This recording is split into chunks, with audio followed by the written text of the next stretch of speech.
PSC ഡയറിയിലേക്ക് സ്വാഗതം. നമ്മൾ ഇന്നിവിടെ പഠിക്കാൻ പോകുന്നത് പ്രസ്താവന ചോദ്യങ്ങളുടെ 17ാമത്തെ സെറ്റാണ്. ഓൾറെഡി 16 സെറ്റ് പ്രസ്താവന ചോദ്യങ്ങൾ നമ്മൾ വർക്കൗട്ട് ചെയ്ത് കഴിഞ്ഞു. അതിന്റെ പ്ലേലിസ്റ്റ് ക്രിയേറ്റ് ചെയ്തിട്ടുണ്ട്. അതുകൂടി കാണാൻ ശ്രമിക്കുക. അതിൽ ആദ്യത്തെ 11 സെറ്റിൽ ഇത്തരം പ്രസ്താവന ചോദ്യങ്ങൾ വരുമ്പോൾ എങ്ങനെയാണ് എലിമിനേഷൻ ടെക്നിക്കിലൂടെ നമ്മൾ ആൻസറിലേക്ക് എത്തുക എന്നുള്ള ട്രെയിനിങ് ആണ് തന്നിട്ടുള്ളത്. അതുകൊണ്ട് ആദ്യമായിട്ട് ഈ ക്ലാസ് കാണുന്നവർ ആദ്യത്തെ 11 സെറ്റ് കാണാൻ ശ്രമിക്കുകയാണ്. അതിൽ നമ്മൾ പറയുന്നുണ്ട് എങ്ങനെയാണ് ഇത്തരം പ്രസ്താവന ചോദ്യങ്ങൾ വരുമ്പോൾ എലിമിനേഷൻ ചെയ്തെടുക്കേണ്ടതെന്ന് ട്രെയിനിങ് കൊടുക്കുന്നുണ്ട്. അത് കണ്ടതിന് ശേഷമാണ് നിങ്ങളിത് കാണുന്നതെങ്കിൽ നിങ്ങൾക്ക് വളരെയധികം എളുപ്പത്തിൽ ഇത് വർക്കൗട്ട് ചെയ്യാൻ പറ്റും. അപ്പോൾ അത് മാത്രമല്ല, ഇത് കേരള PSCയുടെ 65ാം വാർഷിക വിശേഷാൽ പതിപ്പിൽ കൊടുത്തിട്ടുള്ള പ്രസ്താവന ചോദ്യങ്ങളാണ്. ഇതുപോലെ കറണ്ട് അഫയേഴ്സ് ഉണ്ട്, മറ്റു പല സബ്ജക്റ്റുകളും ഉണ്ട്. എല്ലാ സബ്ജക്റ്റിൻ്റെയും ക്ലാസ് ഞാൻ എടുക്കുന്നുണ്ട്, പ്രധാനപ്പെട്ടതായിട്ടുള്ള. അതിൻ്റെ പ്ലേലിസ്റ്റ് ക്രിയേറ്റ് ചെയ്തിട്ടുണ്ട്, അതുകൂടി കാണാൻ ശ്രമിക്കുക. അപ്പോൾ എന്നിട്ട് നമുക്ക് ബാക്കി പഠിക്കാം. അപ്പോൾ ഇതിൻ്റെ ആദ്യത്തെ പോയിന്റിലേക്ക് നമുക്ക് പോകാം. ഇവിടെ കൊടുത്തിരിക്കുന്നത് ആദ്യമായിട്ട് ഗാന്ധി സമാധാന സമ്മാനത്തെ കുറിച്ചിട്ടാണ്. ഇത് കുറേ നാളായിട്ട് കൊടുക്കാതിരുന്നിട്ട് പിന്നെ അടുപ്പിച്ചൊക്കെ കൊടുക്കുന്ന ഒരു സമ്മാനമാണ്.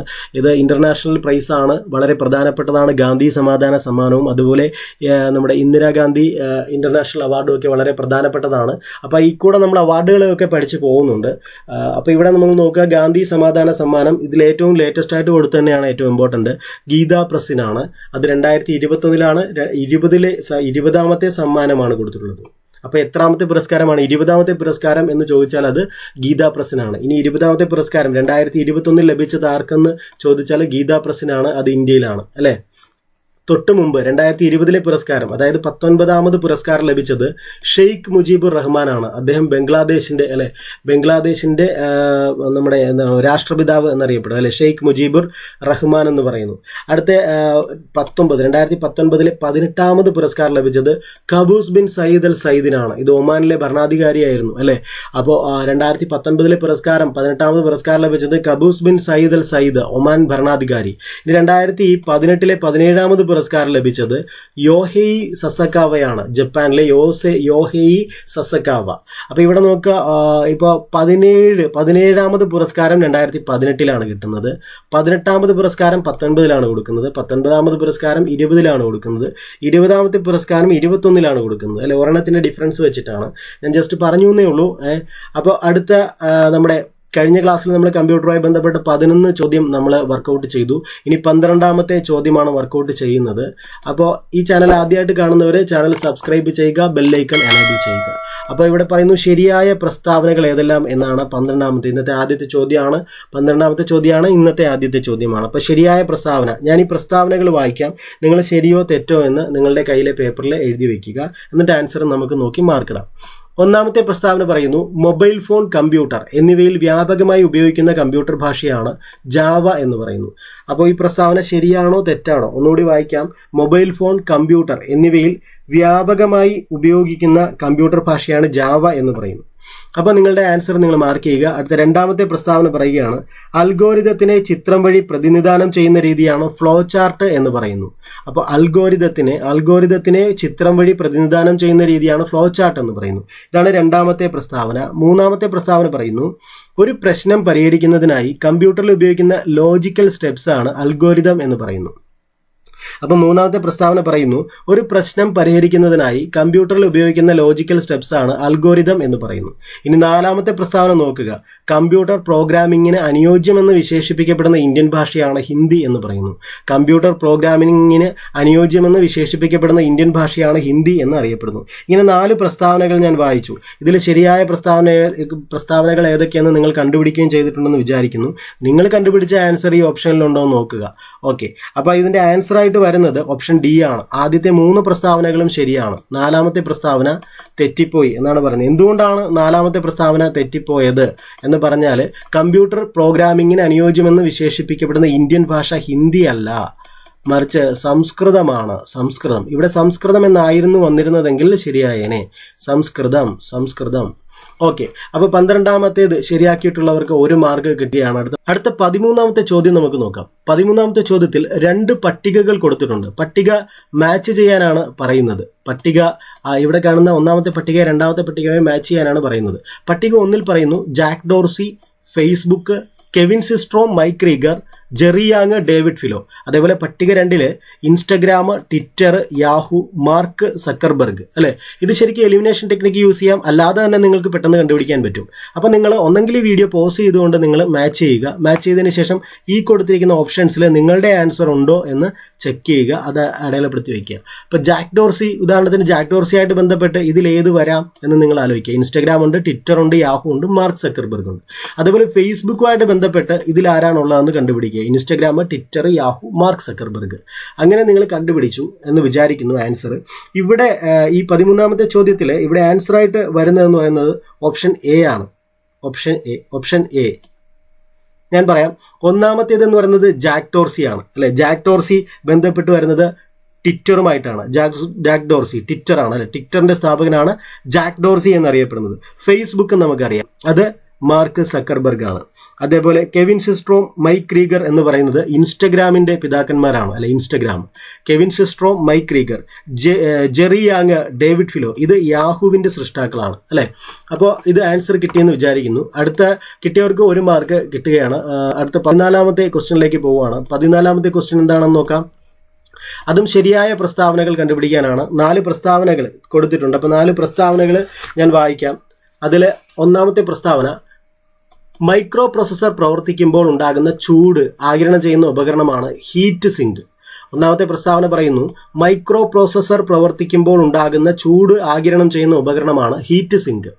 രണ്ടാമത്തെ പ്രസ്താവന പറയുന്നു, കമ്പ്യൂട്ടർ പ്രവർത്തിപ്പിക്കുമ്പോൾ അതിൻ്റെ വിവിധ ഘടകങ്ങളും ഭാഗങ്ങളുമായി നിരന്തരം വിവരവിനിമയം സാധ്യമാക്കുന്നത് മദർ ബോർഡാണ്. കമ്പ്യൂട്ടർ പ്രവർത്തിക്കുമ്പോൾ അതിൻ്റെ വിവിധ ഘടകങ്ങളും ഭാഗങ്ങളുമായി നിരന്തരം വിവരവിനിമയം സാധ്യമാക്കുന്നത് മദർ ബോർഡാണ്. ഇതാണ് രണ്ടാമത്തെ പ്രസ്താവന. അടുത്ത 3ാമത്തെ പ്രസ്താവന നോക്കുക. പലതരം ഫയൽ സിസ്റ്റങ്ങൾ തയ്യാറാക്കേണ്ടി വരുമ്പോൾ ഹാർഡ് ഡിസ്കിനെ വിവിധ ഭാഗങ്ങളായി തിരിക്കുന്നത് പാർട്ടീഷൻ എന്ന പേരിൽ അറിയപ്പെടുന്നു. അപ്പോൾ പലതരം ഫയൽ സിസ്റ്റങ്ങൾ തയ്യാറാക്കേണ്ടി വരുമ്പോൾ ഹാർഡ് ഡിസ്കിനെ വിവിധ ഭാഗങ്ങളായി തിരിക്കുന്നത് പാർട്ടീഷൻ എന്ന പേരിൽ അറിയപ്പെടുന്നു. അടുത്ത 4ാമത്തെ പ്രസ്താവന നോക്കുക. കമ്പ്യൂട്ടറിൽ ഇൻപുട്ട് ഔട്ട്പുട്ട് പ്രവർത്തനങ്ങൾക്കായി CPU-വുമായി ബന്ധിപ്പിച്ചിരിക്കുന്ന താൽക്കാലിക സ്റ്റോറേജ് ഏരിയയാണ് ബഫർ എന്നറിയപ്പെടുന്നത്. 4ാമത്തെ പ്രസ്താവന പറയുന്നു, കമ്പ്യൂട്ടറിൽ ഇൻപുട്ട് ഔട്ട്പുട്ട് പ്രവർത്തനങ്ങൾക്കായി CPU-വുമായി ബന്ധിപ്പിച്ചിരിക്കുന്ന താൽക്കാലിക സ്റ്റോറേജ് ഏരിയയാണ് ബഫർ എന്ന് പറയുന്നു. അപ്പോൾ 4 പ്രസ്താവനകൾ വായിച്ചു. ഇതിൽ നിങ്ങളുടെ ആൻസർ കണ്ടുപിടിച്ചു എന്ന് വിചാരിക്കുന്നു.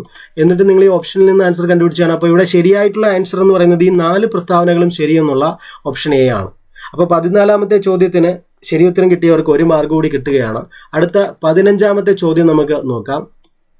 അതിൽ പറയുന്നു, ഇനി പറയുന്ന ജോഡികൾ പരിഗണിക്കുക, എന്നിട്ട് മുകളിൽ കൊടുത്തിരിക്കുന്ന ജോഡികളിൽ ഏതാണ് ശരിയായത് എന്ന് കണ്ടുപിടിക്കുക. അതാണ് കൊടുത്തിട്ടുള്ളത്.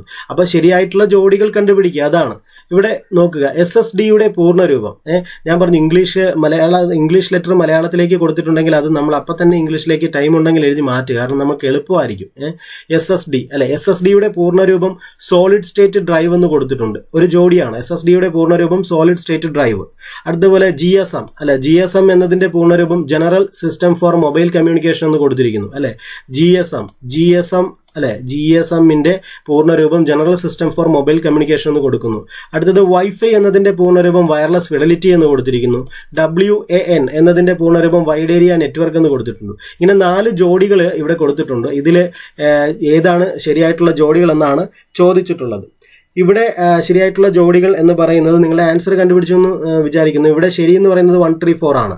അതായത് 1 ശരിയായിട്ടുള്ള ജോഡിയാണ്, 3 ശരിയാണ്, 4 ശരിയാണ്.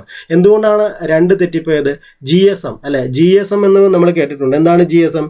ഗ്ലോബൽ സിസ്റ്റം ഫോർ മൊബൈൽ എന്നുള്ളതല്ലേ GSM എന്ന് പറയുന്നത്. അപ്പോൾ GSM എന്താണ്? Global system for mobile communications എന്നാണ് GSM. ഗ്ലോബൽ സിസ്റ്റം, അത് GSM global system for mobile communications എന്നാണ്. ഇവിടെ കൊടുത്തിരിക്കുന്ന general system for mobile communications എന്നാണ്. അത് തെറ്റാണ്. Global system for mobile communications എന്നായിരുന്നുവെങ്കിൽ അതും ശരിയായാണ്. അപ്പോൾ നിങ്ങളുടെ ഉത്തരം കണ്ടുപിടിച്ചു. അപ്പോൾ 1 മാർക്ക് കൂടി കിട്ടുകയാണ്. അടുത്ത 16ാമത്തെ ചോദ്യത്തിലേക്ക് നമ്മൾ കിടക്കുകയാണ്. ശരിയായ പ്രസ്താവനകൾ ഏതെല്ലാം എന്നാണ് 16ാമത്തെ ചോദ്യം പറയുന്നത്. ശരിയായ പ്രസ്താവനകൾ കണ്ടുപിടിക്കാനാണ്. അപ്പം ഞാൻ പ്രസ്താവന 1 വായിക്കാം. ഇമെയിലിലൂടെ ശബ്ദവും അറ്റാച്ച്മെന്റായി അയക്കാൻ കഴിയുന്ന സംവിധാനമാണ് വോയിസ് മെയിൽ എന്ന് പറയുന്നത്. അതാണ് 1ാമത്തെ പ്രസ്താവനയായിട്ട് കൊടുത്തിട്ടുള്ളത്. ഒന്ന് നോക്കുക. ഇമെയിലിലൂടെ ശബ്ദവും അറ്റാച്ച്മെന്റായി അയക്കാൻ കഴിയുന്ന സംവിധാനമാണ് വോയിസ് മെയിൽ എന്ന് പറയുന്നു. 2ാമത്തെ പ്രസ്താവനയിൽ വെബ് പേജുകളിൽ നിന്ന് വിവരം കമ്പ്യൂട്ടറിലേക്ക് ലഭ്യമാക്കുന്ന പ്രോഗ്രാമുകളാണ് വെബ് ബ്രൗസർ എന്ന് പറയുന്നു. രണ്ടാമത്തെ പ്രസ്താവന പറയുന്നു വെബ് പേജുകളിൽ നിന്ന് വിവരം കമ്പ്യൂട്ടറിലേക്ക് ലഭ്യമാക്കുന്ന പ്രോഗ്രാമുകളാണ് വെബ് ബ്രൗസർ എന്ന് പറയുന്നു. അടുത്ത മൂന്നാമത്തെ പ്രസ്താവന നോക്കുക. ഇന്റർനെറ്റ് ഉപയോഗത്തിൽ തടസ്സം സൃഷ്ടിക്കുന്ന വൈറസുകളല്ലാത്ത പ്രോഗ്രാമുകൾ അറിയപ്പെടുന്നത് മാൽവെയർ എന്നാണെന്ന് പറയുന്നു.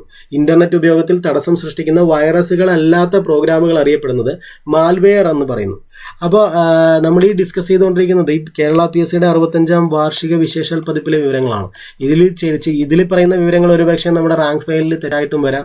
അതുമാത്രമല്ല ചിലതൊക്കെ തെറ്റായിട്ട് തോന്നിയാൽ നിങ്ങൾ അപ്പോൾ തന്നെ കമൻറ്റ് ചെയ്ത് അറിയിക്കുക. ഇനി ഇവിടുത്തെ നാലാമത്തെ പ്രസ്താവന പറയുന്നത് നോക്കുക. നാലാമത്തെ പ്രസ്താവന പറയുന്നത് ധാരാളം ഇന്റർനെറ്റ് ഉപഭോക്താക്കളിലേക്ക് ഒരേ സന്ദേശം തന്നെ വിവേചനരഹിതമായി അയക്കുന്നത് സ്പാം എന്നറിയപ്പെടുന്നു എന്ന് പറയുന്നു. ധാരാളം ഇന്റർനെറ്റ് ഉപഭോക്താക്കളിലേക്ക് ഒരേ സന്ദേശം തന്നെ വിവേചനരഹിതമായി അയക്കുന്നത് സ്പാം എന്നറിയപ്പെടുന്നു. ഇങ്ങനെ 4 പ്രസ്താവനയാണ് ഇവിടെ കൊടുത്തിട്ടുള്ളത്. ആ 4 പ്രസ്താവനയിൽ ശരിയായ പ്രസ്താവനകൾ ഏതെല്ലാം എന്നാണ് ചോദിച്ചിട്ടുള്ളത്. ഈ പുസ്തകത്തിൽ ഇതിന് ആൻസർ ആയിട്ട് കൊടുത്തിട്ടുള്ളത് 1, 2, 3, 4 എന്നുള്ളതാണ്. അതായത് ഓപ്ഷൻ എ. ഈ പറഞ്ഞ 4 പ്രസ്താവനകളും ശരിയാണ് എന്ന് തന്നെയാണ് കൊടുത്തിട്ടുള്ളത്. പക്ഷേ എനിക്ക് അതിൻ്റെ ആ ഒരു മൂന്നാമത്തെ പ്രസ്താവനയിൽ ശരിയാണോ എന്നുള്ളതിൽ എനിക്കൊരു ചെറിയ ഡൗട്ടുണ്ട്. അപ്പം ഞാനത് അങ്ങനെ ഇത് ആൻസർ അങ്ങനെ വിടുന്നില്ല. അറിയാവുന്നവർ കമൻറ്റ് ചെയ്യുക. കാരണം ഞാൻ മനസ്സിലാക്കുന്നത് ഇപ്പോൾ ഈ വൈറസ് മാൽവെയർ എന്നിവിടെ പറയുന്നുണ്ട് അല്ലേ. മാൽവെയർ എന്ന് പറഞ്ഞാൽ മലീഷ്യസ് സോഫ്റ്റ്വെയർ എന്നുള്ളതിൻ്റെ ചുരുക്കെഴുത്താണെന്നാണ് ഞാൻ മനസ്സിലാക്കുന്നത്. മലീഷ്യസ് സോഫ്റ്റ്വെയർ അതായത് ശരിക്കും ഉപദ്രവം ഉണ്ടാക്കുന്ന സോഫ്റ്റ്വെയറെല്ലാം മാൽവെയർ ആണ്. അത്തരത്തിൽ പറയുമ്പോൾ ഈ വൈറസും നമുക്ക് യൂസറിന് ഉപദ്രവം ഉണ്ടാക്കുന്ന സോഫ്റ്റ്വെയർ ആണ്, മലീഷ്യസ് സോഫ്റ്റ്വെയർ ആണ് വൈറസും. പക്ഷെ ഇവിടെ പറയുന്നത് ഇന്റർനെറ്റ് ഉപയോഗത്തിൽ തടസ്സം സൃഷ്ടിക്കുന്ന വൈറസുകളല്ലാത്ത പ്രോഗ്രാമുകൾ അറിയപ്പെടുന്നത് മാൽവെയർ എന്നാണ് പറയുന്നത്. അതുകൊണ്ട് ഈ ഒരു പ്രസ്താവന ഞാൻ മനസ്സിലാക്കിയെടുത്തോളം ഇത് തെറ്റാകാനാണ് സാധ്യത. പക്ഷേ ഈ പുസ്തകത്തിൽ ഇതിൽ ആൻസർ ആയിട്ട് കൊടുത്തിരിക്കുന്നത് ഇത് ശരിയാണെന്നാണ് കൊടുത്തിരിക്കുന്നത്. അപ്പോൾ കമ്പ്യൂട്ടർ ഐച്ഛിക വിഷയമായി എടുത്ത് പഠിച്ചിട്ടുള്ള ആൾക്കാർക്ക് ഇതറിയാം ഇത് ശരിയാണോ തെറ്റാണോ. അവർ ജസ്റ്റ് ഒന്ന് ക്ലാരിഫൈ ചെയ്യുക, കമൻറ്റ് ചെയ്യുക. അറിയാമെങ്കിൽ തീർച്ചയായിട്ടും കമൻറ്റ് ചെയ്യുക, മറ്റുള്ള എല്ലാവർക്കും ഉപയോഗം കിട്ടട്ടെ. ഇത്രയേ ഉള്ളൂ. വൈറസ് മാൽവെയറിൽ വരുമോ ഇല്ലയോ എന്ന് മാത്രം സൂചിപ്പിക്കുക. വൈറസ് മാൽവെയറിൽ വരുമോ ഇല്ലയോ എന്നുള്ളത്. അടുത്ത 17ാമത്തെ ചോദ്യമാണ്. 17ാമത്തെ ചോദ്യം നമുക്ക് നോക്കാം. 17ാമത്തെ ചോദ്യത്തിൽ ഇനി പറയുന്ന ജോഡികൾ പരിഗണിക്കുക എന്നുള്ളതാണ്. ജോഡി കൊടുത്തിരിക്കുകയാണ്. ഈ കമ്പ്യൂട്ടറിൽ നോക്കുകയാണ് കേട്ടോ. ഇങ്ങനെ ഈ ഇംഗ്ലീഷ് ലെറ്റേഴ്സ് മലയാളത്തിൽ കൊടുത്താലും നമുക്ക് ഭയങ്കര ശല്യം ഉണ്ടാക്കും. പ്രത്യേകിച്ച് അടുപ്പിച്ചൊക്കെ ആണെങ്കിൽ നമ്മൾ പെട്ടെന്ന് ഇതിൽ സ്റ്റക്കായിട്ട് നിന്നു പോകാൻ സാധ്യതയുണ്ട്. അതുകൊണ്ട് നിങ്ങൾ ചെയ്യേണ്ടത് ഈ പറയുന്ന ഇപ്പോൾ CDMA അപ്പോൾ വായിച്ചാൽ കിട്ടുമെങ്കിൽ കുഴപ്പമില്ല, അല്ലെങ്കിൽ അപ്പോൾ തന്നെ അത് ലെറ്റർ ആക്കിയേക്കണം. CDMAയുടെ പൂർണ്ണരൂപം കോഡ് ഡിവിഷൻ മൾട്ടിപ്പിൾ ആക്സസ് എന്നുള്ളതാണ്. ഈ അബ്രീവിയേഷൻസ് കമ്പ്യൂട്ടർ എന്ന ലാംഗ്വേജിൽ അബ്രീവിയേഷൻസ് അതായത് ഈ ചുരുക്കെടുത്ത് മിക്കവാറും ചോദിക്കാറുണ്ട് കേട്ടോ. ഇപ്പോൾ DTP desktop publishing, PDF portable document format, അതേപോലെ യൂണിവാക്ക്, ഇങ്ങനെയൊക്കെ മിക്കവാറും ചോദിക്കാറുള്ളതാണ്. അപ്പോൾ അതിൻ്റെ മാത്രമായിട്ട് നമ്മൾ ITയുടെ ക്ലാസ് ഞാൻ ഓൾറെഡി അതിന് ഇട്ടിട്ടുണ്ട്, പ്ലേലിസ്റ്റ് ക്രിയേറ്റ് ചെയ്തിട്ടുണ്ട്. അതേപോലെ നമ്മുടെ ഇൻ്റർനെറ്റ് പ്രോട്ടോക്കോളിൻ്റെ ക്ലാസ് ഇട്ടിട്ടുണ്ട്. അപ്പോൾ അതൊക്കെ നിങ്ങൾ ചെറിയ ക്ലാസ് 5 മിനിറ്റ് 10 മിനിറ്റൊക്കെ ഉള്ളൂ, അത് കാണാൻ ശ്രമിക്കുക. ഉറപ്പായിട്ട് അതിൽ നിന്ന് ഒരു മാർഗ്ഗം നമുക്ക് കിട്ടുന്നതാണ് കേട്ടോ. അപ്പോൾ അടുത്തത് ഇവിടെ നോക്കുക. CDMAയുടെ പൂർണ്ണരൂപം കോഡ് ഡിവിഷൻ മൾട്ടിപ്പിൾ ആക്സസ് എന്ന് കൊടുത്തിരിക്കുന്നു. ഈ ജോഡികൾ ശരിയാണോ എന്നുള്ളതാണ് ഇവിടുത്തെ ചോദ്യം വരുന്നത്, ശരിയാണോ എന്ന്. അപ്പോൾ ഈ ജോഡികൾ നോക്കുക. CDMA code division multiple access ശരിയാണോ എന്ന് നോക്കുക. രണ്ടാമത്തേത് PDF പ്രിന്റബിൾ ഡോക്യുമെന്റ് ഫോർമാറ്റ് എന്ന് കൊടുത്തിരിക്കുന്നു, ശരിയാണോ എന്ന് നോക്കുക. PDF printable document format. അടുത്തത് URL യൂണിവേഴ്സൽ റിസോഴ്സ് ലൊക്കേറ്റർ എന്ന് കൊടുത്തിരിക്കുന്നു, ശരിയാണോ എന്ന് നോക്കുക. URL. അതേപോലെ LCD എന്നതിൻ്റെ പൂർണ്ണരൂപം ലിക്വിഡ് ക്രിസ്റ്റൽ ഡിസ്പ്ലേ എന്ന് കൊടുത്തിരിക്കുന്നു. അപ്പോൾ ഇങ്ങനെ 4 ജോഡികൾ കൊടുത്തിട്ടുണ്ട്. ഈ 4 ജോഡികളിൽ ഏതാണ് തെറ്റിപ്പോയത് എന്നാണ്, ശരിയായിട്ടുള്ളത് ഏതെന്നാണ് കണ്ടുപിടിക്കേണ്ടത്. അപ്പോൾ ഈ ജോഡികളിൽ ശരിയായ ജോഡികൾ എടുക്കണം. അപ്പോൾ നിങ്ങളുടെ ആൻസർ നിങ്ങൾക്ക് കിട്ടി എന്ന് വിചാരിക്കുന്നു. അപ്പോൾ അതിൻ്റെ ആൻസറായിട്ട് വരുന്നത് 1, 3, 4 ആണ്. 2 എന്ന് പറയുന്നത് തെറ്റിപ്പോയി. 2 അല്ലേ. ഓൾറെഡി ഞാനിവിടെ പറഞ്ഞത് ശ്രദ്ധിച്ചാൽ തന്നെ നിങ്ങൾക്കത് കിട്ടും. ഞാൻ പറഞ്ഞിരുന്നു PDF അല്ലേ, പോർട്ടബിൾ ഡോക്യുമെൻറ്റ് ഫോർമാറ്റ് എന്നാണ്. പക്ഷേ ഇവിടെ വന്നിരിക്കുന്ന പ്രിൻ്റബിൾ ഡോക്യുമെൻറ്റ് ഫോർമാറ്റ് എന്നാണ്. പോർട്ടബിൾ ആയിരുന്നുവെങ്കിൽ ശരിയായേനെ. അപ്പോൾ നിങ്ങൾ ശ്രദ്ധിക്കുക, ഞാൻ പറയുന്നു ഈ പറയുന്ന അബ്രീവിയേഷൻസ് കമ്പ്യൂട്ടർ IT എന്ന വിഷയവുമായി ബന്ധപ്പെട്ട് വരുന്ന അബ്രീവിയേഷൻസ് മസ്റ്റായിട്ട് നിങ്ങൾ നോക്കി വയ്ക്കുക. യൂണിവാക്ക്, അതേപോലെ നമ്മുടെ ASCII, ഇതൊക്കെ നമ്മൾ ചോദിക്കാറുള്ളതാണ്. അപ്പോൾ അതൊക്കെ നോക്കി വയ്ക്കുക. എൻ്റെ ക്ലാസ് ഓൾറെഡി നിങ്ങൾ പ്ലേലിസ്റ്റ് ക്രിയേറ്റ് ചെയ്താൽ അതിലൊരു 10, 20, 25 എണ്ണം ഞാൻ ഓൾറെഡി പറയുന്നുണ്ട് പ്രധാനപ്പെട്ടത്. അത് നിങ്ങൾ പഠിക്കുക, ബാക്കിയും പഠിക്കുക. അപ്പോൾ അടുത്ത 18ാമത്തെ ചോദ്യത്തിലേക്ക് നമ്മൾ കിടക്കുകയാണ്. നിങ്ങൾക്ക് ശരിക്കും ഈ ചാനലും ഈ ക്ലാസ്സുകളും പ്രയോജനപ്പെടുന്നുണ്ടെങ്കിൽ നിങ്ങൾ ആത്മാർത്ഥമായിട്ട് നിങ്ങൾ ലൈക്ക് ചെയ്യണം. കാരണം നിങ്ങൾ 2000, 3000 പേര് കണ്ടിട്ടും ആകെ കൂടെ ഒരു 100-ൽ താഴെ ലൈക്കേ ഉള്ളൂ. ലൈക്കും ചെയ്ത് ഷെയറും ചെയ്യുമ്പോഴാണ് ഈ ചാനൽ റേറ്റിങ്ങിലേക്ക് വരുന്നതും. നമ്മുടെ ചാനൽ ഞാൻ എടുക്കുന്ന എഫർട്ട് മാക്സിമം ആൾക്കാർക്ക് പ്രയോജനപ്പെടണമെങ്കിൽ നിങ്ങളുടെ ഹെൽപ്പ് കൂടി ഉണ്ടാവണം. അത് നിങ്ങൾ ലൈക്ക് ചെയ്യുമെന്ന് പ്രതീക്ഷിക്കുന്നു. അടുത്തത് ശരിയായ പ്രസ്താവനയാണ് 18ാമത്തെ ചോദ്യം. ശരിയായ പ്രസ്താവനകൾ ഏതെന്നുള്ളതാണ്. അപ്പം ഞാൻ ആ പ്രസ്താവനകൾ വായിക്കാം. 18ാമത്തെ പ്രസ്താവനകൾ വായിക്കാം. ഒരു പ്രശ്നം പരിഹരിക്കുന്നതിനായി കമ്പ്യൂട്ടറിൽ ഉപയോഗിക്കുന്ന ലോജിക്കൽ സ്റ്റെപ്സ് ആണ് അൽഗോരിതം എന്ന് പറയുന്നു. ഒരു പ്രശ്നം പരിഹരിക്കുന്നതിനായി കമ്പ്യൂട്ടറിൽ ഉപയോഗിക്കുന്ന ലോജിക്കൽ സ്റ്റെപ്സ് ആണ് അൽഗോരിതം എന്ന് പറയുന്നു. രണ്ടാമത്തെ പ്രസ്താവന മറ്റു ഉപഭോക്താക്കളുടെ ഫയലുകളും വിവരങ്ങളും അവരറിയാതെ വായിക്കുന്ന പ്രക്രിയയാണ് സ്നൂപ്പിംഗ് എന്ന് പറയുന്നു. മറ്റ് ഉപഭോക്താക്കളുടെ ഫയലുകളും വിവരങ്ങളും അവരറിയാതെ വായിക്കുന്ന പ്രക്രിയയാണ് സ്നൂപ്പിംഗ് എന്ന് പറയുന്നു. അടുത്ത മൂന്നാമത്തെ പ്രസ്താവന ഒരു ഡെസിമൽ സിസ്റ്റത്തിലെ ഓരോ അക്കത്തെയും ബൈനറി നമ്പറാക്കി മാറ്റാനുള്ള കോഡിംഗ് സിസ്റ്റമാണ് ബൈനറി കോഡഡ് ഡെസിമൽ എന്ന് പറയുന്നു. ഒരു ഡെസിമൽ സിസ്റ്റത്തിലെ ഓരോ അക്കത്തെയും ബൈനറി നമ്പറാക്കി മാറ്റാനുള്ള കോഡിംഗ് സിസ്റ്റമാണ് ബൈനറി കോഡഡ് ഡെസിമൽ എന്ന് പറയുന്നു. അടുത്ത നാലാമത്തേത് ഒരു ചിത്രത്തെ മുറിക്കാനും വലിപ്പം വ്യത്യാസപ്പെടുത്താനും നിറം മാറ്റാനും ചിത്രങ്ങൾ കൂട്ടിച്ചേർക്കാനും സഹായിക്കുന്ന സോഫ്റ്റ്വെയറുകളാണ് ഇമേജ് എഡിറ്റിംഗ് സോഫ്റ്റ്വെയറുകൾ എന്നറിയപ്പെടുന്നത്. അടുത്ത നാലാമത്തെ പ്രസ്താവന പറയുന്നു ഒരു ചിത്രത്തെ മുറിക്കാനും വലിപ്പം വ്യത്യാസപ്പെടുത്താനും നിറം മാറ്റാനും ചിത്രങ്ങൾ കൂട്ടിച്ചേർക്കാനും സഹായിക്കുന്ന സോഫ്റ്റ്വെയറുകളാണ് ഇമേജ് എഡിറ്റിംഗ് സോഫ്റ്റ്വെയറുകൾ എന്ന് പറയുന്നു. ഇങ്ങനെ 4 പ്രസ്താവനയാണ് വായിച്ചത്. അതിൽ 4 പ്രസ്താവനയും ശരിയായിട്ടുള്ളവരും ശരിയായ പ്രസ്താവനകൾ കണ്ടുപിടിക്കാനാണ്. അതിൻ്റെ ആൻസർ കണ്ടുപിടിച്ചിട്ടുള്ളവർക്ക് നോക്കാം. അതിൻ്റെ ആൻസറായിട്ട് വരുന്നത് എ എന്ന് പറയുന്ന ഓപ്ഷനാണ്. അപ്പോൾ ആൻസർ കണ്ടുപിടിച്ചിട്ടുള്ളവർക്ക് 1 മാർക്ക് ലഭിക്കുകയാണ്. അതായത് ഈ പറയുന്ന 4 പ്രസ്താവനകളും ശരിയാണ്. അപ്പോൾ അടുത്ത ഒരു 19ാമത്തെ ചോദ്യത്തിലേക്ക് കടക്കാം. ഇവിടെ പറയുന്നു ശരിയായ പ്രസ്താവനകൾ കണ്ടുപിടിക്കുക എന്നുള്ളത് തന്നെയാണ്. ശരിയായ പ്രസ്താവനകൾ കണ്ടുപിടിക്കുക. അപ്പം നോക്കുക, അവിടെയും കൊടുത്തിരിക്കുന്നു 4 പ്രസ്താവനകൾ. അപ്പം നമുക്ക് നോക്കാം. ഒന്നാമത്തെ പ്രസ്താവന സ്ത്രീകളുടെയും കുട്ടികളുടെയും ചിത്രങ്ങൾ രൂപമാറ്റം വരുത്തി അവരെ മോശക്കാരാക്കി ചിത്രീകരിക്കാനോ ഭീഷണിപ്പെടുത്താനോ ഉപയോഗിക്കുന്ന രീതി മോർഫിംഗ് എന്നറിയപ്പെടുന്നു. അല്ലെ, സ്ത്രീകളുടെയും കുട്ടികളുടെയും ചിത്രങ്ങൾ രൂപമാറ്റം വരുത്തി അവരെ മോശക്കാരാക്കി ചിത്രീകരിക്കാനോ ഭീഷണിപ്പെടുത്താനോ ഉപയോഗിക്കുന്ന രീതി മോർഫിംഗ് എന്നറിയപ്പെടുന്നു.